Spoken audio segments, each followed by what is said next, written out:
سنی اور بڑے واضح طور پہ نظر آ رہا ہے کہ ہر دوست کو اس چیز کا خوب علم ہے کہ ہمیں اللہ اور اس کے حبیب علیہ الصلوۃ والسلام کی خوشنودی حاصل کرنے کے لیے کون سا راستہ اختیار کرنا ہے، کون سی راہ پہ ہم چلیں گے اللہ اور اس کے حبیب صلی اللہ علیہ وآلہ وسلم ہم سے خوش ہو جائیں گے۔ ایک اللہ والے تھے اور ان کا یہ معمول تھا کہ وہ تقریباً روزے سے رہا کرتے، تواتر کے ساتھ روزے رکھتے، اور ان کا قاعدہ تھا کہ ہمیشہ جب روزہ کھولنے لگتے تو دروازے پہ چلے جاتے، صاحب نظر تھے، ایک نظر سے دیکھ لیا کرتے بندہ کیسا ہے، اور کسی انتہائی پرہیزگار بندے کو منتخب کرتے اور اسے ساتھ لے آتے اور ساتھ بٹھاتے اور روزہ کھولتے۔ کوئی ان کے ذہن میں ایسا ویسا نہیں تھا خیال کہ لیکن صرف اس لیے کہ میرے ساتھ روزہ وہ کھولے کہ جو میرے رب کی عبادت کرتا ہے، اللہ اور اس کے حبیب علیہ الصلوۃ والسلام کے احکامات و فرمودات کو اپناتا ہے، میں اسے ہی ساتھ بٹھاؤں اور اس کے ساتھ ہی روزہ کھولوں۔ وہ کسی حوالے سے نگاہ اس طرح سے نہیں اٹھاتے تھے کیونکہ اللہ والے تھے، جہاں یہ نہیں ہوتی تھی کہ کسی کو کمتر سمجھے، بلکہ صرف اور صرف کسی متقی پرہیزگار بندے کی تلاش میں ہوتے رہتے، صاحب نظر تھے، تلاش کر لیتے اور ساتھ لا کے بٹھا کے ساتھ اٹھ کے روزہ افطار کیا کرتے۔ ایک دن دروازے پہ گئے، دیکھتے رہے مخلوق گزر رہی ہے، سورج غروب ہو گیا،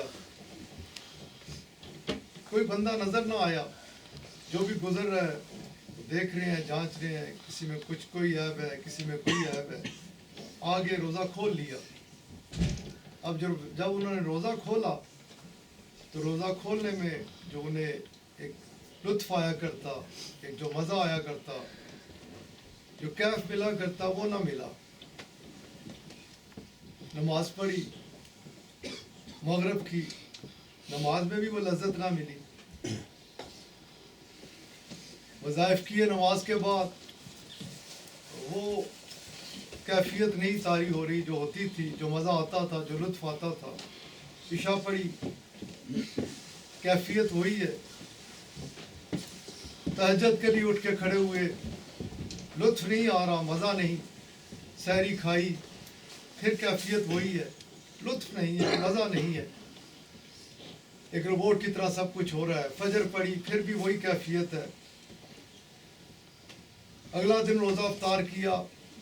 کیفیت وہی رہی، مزہ نہیں آ رہا، لطف نہیں آ رہا۔ ایک دن گزرا، پشیمان ہے، پریشان ہے، کیا ہو گیا؟ ہفتہ گزر گیا، کیفیت وہی رہی۔ ایک مہینہ گزر گیا،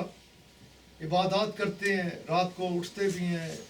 روتے بھی ہیں، اللہ تعالیٰ کے آگے عرض بھی کرتے ہیں کہ کرم فرما، لیکن معاملات ہے کہ وہی عبادات کر رہے ہیں لیکن حضوری حاصل نہیں ہو رہی، مزہ نہیں آ رہا، لطف نہیں آ رہا۔ یہاں تک کہ کہا جاتا ہے کہ 6 مہینے گزر گئے۔ 6 مہینے تک تو لگے رہے، اپنی کوشش کرتے رہے، نمازیں بھی، روزے بھی، عبادات بھی، سب معاملات، لیکن 6 مہینے کے بعد کنٹرول نہ رہا اپنے اوپر، ضبط کا یارہ جاتا رہا، رات کو اپنے رب کے حضور سر رکھا اور پھوٹ پھوٹ کر رونے لگ پڑے، عرض کرنے لگے کہ یا اللہ غلطی میرے سے ہوئی ہے، قصور میرا ہی ہے، میں نے کوئی اپنی جان پہ ظلم کیا ہے، کوئی قصور کر بیٹھا ہوں کہ مجھے لذت نہیں، عبادات میں لذت نہیں آ رہی، مزہ نہیں آ رہا، لطف نہیں آ رہا، عبادت کرتا ہوں، نمازیں پڑھتا ہوں، روزے رکھتا ہوں، سب کچھ کرتا ہوں، لیکن وہ جو مزہ آتا تھا، جو تیرے حضور جانے میں ایک کیف ملتا تھا، سکون ملتا تھا، وہ نہیں مل رہا، قصور کوئی کر بیٹھا ہوں، غلطی یقینی طور پہ میری ہی ہے۔ ہمارا کچھ عجیب سا حال ہوتا ہے کہ ہمارے ساتھ کچھ ہو جائے نا تو ہم ایسے گردن اٹھا کے کہتے ہیں میں تہجد پڑھتا ہوں، میں روزے رکھتا ہوں، میں نماز، میرے ساتھ ایسے کیوں ہو گیا؟ ہماری کیفیت یہی ہے نا۔ اپنے معاملات کو دیکھ لیجئے، جو بھی پڑھتا ہے، کوئی 2-4 مہلت ملتی ہے کبھی کھڑے ہو جانے کی، تو اس کے اوپر احسان دھرتا ہے اور اس کے دل میں یہ آتا ہے کہ کوئی معاملہ ہو گیا کہ میں تو پتہ نہیں میرے کاروبار میں کیوں نقصان ہو گیا، دنیاوی حوالے پہ، کیونکہ دنیا میں ڈوبے ہوتے ہیں، دنیا کی خاطر ہی سب کچھ کرتے ہیں، اور دنیا ہی سامنے، اس لذت کو تو ہم نے چکھا ہی نہیں، اگر چکھ لیں تو پھر بات ہی کچھ اور ہو جاتی ہے۔ ہمارا تو یہی کیفیت ہے نا کہ ہم دنیاوی معاملات میں کہ میں نے یہ کیا، میرے ساتھ یہ کیوں ہو گیا، میں تو تبلیغ کے یہ نکلا، میں یہ کر رہا تھا، بھول جاتے ہیں کہ یہ میں نہیں کر رہا تھا، اگر اس کے حضور ایک بندہ جاتا ہے تو یہ اس سے بڑھ کر اللہ کریم کا کوئی کرم بندے پہ ہو نہیں سکتا۔ خیر یہ بات موضوع نہیں ہے، میں جو بات کر رہا تھا کہ انہوں نے اللہ تعالیٰ کے آگے ہاتھ باندھے کہ قصور میں کوئی کر بیٹھا ہوں، غلطی میرے سے کوئی بہت بڑی ہوئی ہے، اب میرے پہ برداشت نہیں رہی، میں لگا رہا، کوشش کرتا رہا کہ میرے معاملات ٹھیک ہو جائیں، طویل سجدے بھی کیے، روزے بھی رکھ رہا ہوں، نمازیں پڑھ رہا ہوں، لیکن مجھے وہ لطف آ نہیں رہا۔ کوتاہی میری ہے، غلطی یہ ہے کہ لیکن اب کمزور بندہ ہوں، عاجز ہوں، اس سے زیادہ امتحان کا متحمل نہیں ہو سکتا، کرم فرما، احسان فرما، مجھے بتا دے میرے سے کیا غلطی ہوئی ہے، کیا کوتاہی ہوئی ہے میرے سے۔ اب ان کو جو بتایا جاتا ہے وہ یہ ہے کہ ٹھیک ہے، آپ کھڑے ہوتے تھے، میں نے آپ کو یہ نظر دی، آپ جانچ لیتے تھے، پرکھ لیتے تھے، کسی انتہائی پاکیزہ بندے کو، متقی پرہیزگار بندے کو لے آتے تھے، روزہ ساتھ کھولتے تھے۔ اس دن میں نے کسی کو آپ کے آگے نہیں آنے دیا، آپ میرے ہیں، آپ کا دعویٰ یہ ہے کہ مجھے اللہ سے محبت ہے، اپنے رب سے پیار ہے، اور میں نے اسی لیے کسی ایسے بندے کو اپنے نہیں آنے دیا آگے کہ میں آج دیکھوں کہ آپ کہتے ہیں میرے ہیں، میرے سے محبت ہے، تو میں نے اپنی مخلوق کو آپ کے آگے سے گزارا، کسی متقی پرہیزگار کو نہیں آنے دیا۔ آپ یہ بتائیں کہ آپ نے اکیلے روزہ کھولا، وہ جو باقی مخلوق جا رہی تھی ان کا خالق آپ نے کس کو سمجھا ہے؟ کس کی وہ مخلوق تھی؟ کیسے آپ نے یہ کیا کہ ایک طرف تو میرے ہوں اور پھر آپ کو کوئی نظر نہیں آیا تو آپ اکیلے آگے؟ وہ جتنی بھی مخلوق گزر رہی تھی ان کا خالق میں ہوں، انہیں پالنے والا میں ہوں، میں ہی ان کا پالنے والا ہوں۔ آپ نے کسی کو ساتھ لا کے کیوں نہیں بٹھایا؟ ایسے معاملات پہ پکڑ ہو جاتی ہے، ایسے معاملات پہ گرفت کی جاتی ہے کہ مخلوق کو اللہ والے اگر وہ اس انداز سے ایک رائی برابر بھی، پہلے میں نے اسی لیے 2 دفعہ کہا تھا کہ وہ کوئی اس نیت سے نہیں کہ کسی کو کم تر سریہ ہوتا ہے نا کہ میں حاجی ہاں، میں پرہیزگار ہاں، میرے ساتھ کوئی نہ آئے، وہ ایسی نیت سے نہیں جاتے تھے، دیکھتے تھے، بلکہ صرف اور صرف اس لیے جاتے تھے کہ کوئی متقی پرہیزگار، کوئی ایسا بندہ جو میرے رب کی عبادت کرنے والا ہو میرے ساتھ بیٹھے اور میرے ساتھ روزہ افطار کرے۔ لیکن اس کے باوجود اللہ کریم نے ان کی اس ادا کو پسند نہ کیا کہ کوئی بندہ جو مخلوق خدا جا رہی ہو اس کے بارے میں وہ یہ خیال کریں کہ ان میں سے کوئی ایک اس قابل نہیں کہ اسے میں ساتھ بٹھا کے روزہ کھلواؤں۔ یہ چیزیں ہی ہوتی ہیں، یہی انہی چیزوں میں بندہ آگے جاتا ہے۔ رسول اللہ صلی اللہ علیہ وآلہ وسلم کا ایک فرمان مبارک ہے، وہ آپ کو آگے عرض کرتا ہوں اور اپنی بات کو سمیٹتا ہوں۔ مجھے بڑی خوشی ہے کہ اس وقت جتنے بھی کھڑے ہوئے، جتنوں نے بھی بات کی، سب نے وہی بات کی کہ جو حقیقت ہے جسے ہمیں سمجھنا چاہیے۔ آپ علیہ السلام فرماتے ہیں کہ اگر 6 چیزوں کی کو تم مضبوطی سے پکڑ لو تو میں تمہیں اس چیز کا یقین دلاتا ہوں کہ تم جنتی ہوگے۔ اب رسول اللہ صلی اللہ علیہ وآلہ وسلم، آپ علیہ السلام نے جب 6 چیزیں گنائی،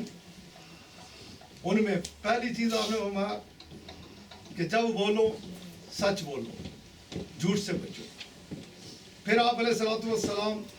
آپ نے فرمایا کہ غیبت سے بچو، کسی کی غیبت مت کرو،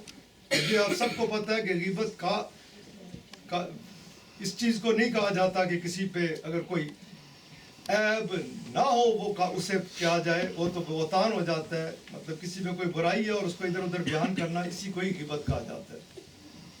آپ علیہ السلام آپ نے فرمایا کہ ماں باپ کے ساتھ حسن سلوک اختیار کرو۔ آپ علیہ السلام آپ نے فرمایا کہ تمہارے عزیز و اقارب میں اگر تمہارے سے رشتہ توڑنے کی کوشش کریں تم اسے جوڑنے کی کوشش کرو۔ رسول اللہ صلی اللہ علیہ وآلہ وسلم آپ نے فرمایا کہ تمہارے وجود سے کسی کو دکھ نہ ہو، کسی کو تکلیف نہ ہو۔ رسول اللہ صلی اللہ علیہ وآلہ وسلم آپ علیہ السلام نے فرمایا یتیم کے سر پہ ہاتھ رکھا کرو. 6 چیزیں رسول اللہ صلی اللہ علیہ وآلہ وسلم نے فرمائی. اب آپ ظاہری حوالے سے دیکھیں تو اس میں کہیں سجدے کی روزے کی بات نہیں ہے. آپ علیہ السلام نے اپنے غلاموں کو جس حال میں دیکھنا چاہا, جن چیزوں 6 چیزیں میں نے آپ احباب کے آگے رکھی, آپ علیہ السلام نے فرمایا کہ تم انہیں پکڑ لو, میں تمہیں اس چیز کی گارنٹی دیتا ہوں کہ تم سیدھے جنت میں جاؤ. ہمیں اپنے آقا علیہ السلام کے احکامات و فرمودات کو دیکھنا چاہیے, سمجھنا چاہیے اور ان پہ عمل کرنا چاہیے. اور ہمیں اس چیز کو سمجھنا چاہیے کہ ہمارے آقا علیہ السلام ہمیں کیسا دیکھنا چاہتے ہیں. ہمارے آقا صلی اللہ علیہ وآلہ وسلم ہمیں کس انداز میں اس دنیا میں پسند فرماتے ہیں کہ کیسے ہم رہیں. اگر ہم اپنے دین متین کی روح کو سمجھیں تو رسول اللہ صلی اللہ علیہ وآلہ وسلم آپ کے دربار پاک سے ہمارے لیے تربیت ہی یہی ہے, روشنی یہ ملتی ہے کہ ہم ایک ایسے خوبصورت انسان کی طرح دنیا میں زندگی گزاریں کہ ہمارا وجود ہمارے گرد و نواح میں جتنے لوگ ہوں ان کے لیے باعث رحمت ہو, باعث برکت ہو, ہمارے وجود سے کسی کو تکلیف نہ پہنچے. رسول اللہ صلی اللہ علیہ وآلہ وسلم آپ علیہ السلام نے بڑے واضح طور پہ فرمایا کہ وہ بندہ ایمان کا دعویٰ کیسے کر سکتا ہے, کیسے کہتا ہے کہ میں ایمان والا ہوں, کہ جس کی زبان سے اس کا بھائی محفوظ نہیں اور جس کے ہاتھ ظلم کے لیے اٹھتے ہیں. رسول اللہ صلی اللہ علیہ وآلہ وسلم آپ نے فرمایا کہ وہ ایمان کا دعویٰ مت کرے, زبان کو کنٹرول کرے, ہاتھ کو کنٹرول کرے, کسی کو تکلیف کا باعث نہ بنے اس کا ہاتھ اور کسی کے لیے تکلیف کا باعث نہ بنے اس کی زبان. اس حوالے سے بندہ چلتا چلا جائے تو آقا علیہ السلام کے خوبصورت دربار پاک سے جو ہماری رہنمائی ہوتی ہے, اگر ہم اسے سمجھ لیں تو ہمارے آقا علیہ السلام ہمارے سے راضی, آپ راضی تو رب راضی. ابھی غالباً خطیب صاحب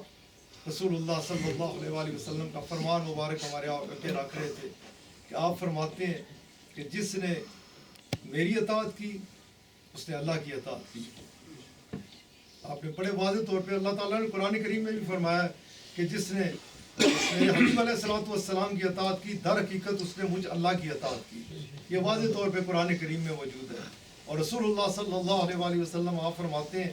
کہ جس نے میری اطاعت کی اس نے اللہ کی اطاعت کی, اور جس نے میری نافرمانی کی اس نے اللہ کی نافرمانی کی. آگے جو یہ فرما رہے تھے آپ فرماتے ہیں کہ جس نے میرے غلام کی اطاعت کی گویا اس نے مجھ رسول اللہ صلی اللہ علیہ وآلہ وسلم کی اطاعت کی, اور جس نے میرے غلام کی نافرمانی کی اس نے مجھ رسول اللہ صلی اللہ علیہ وآلہ وسلم کی نافرمانی کی. اللہ تعالیٰ اپنے کرم, اپنے فضل اور اپنے حبیب علیہ السلام کے صدقے سے ہم سب کو ویسا بنا ڈالے جیسا وہ ہمیں دیکھنا چاہتے ہیں, اور ہم اپنے رب کے آگے ہاتھ باندھ کے یہی دعا مانگا کریں, اس کے آگے یہی درخواست کیا کرے کہ یا اللہ ہمیں ویسا بنا ڈال جیسا تو ہمیں دیکھنا چاہتا ہے. اللہ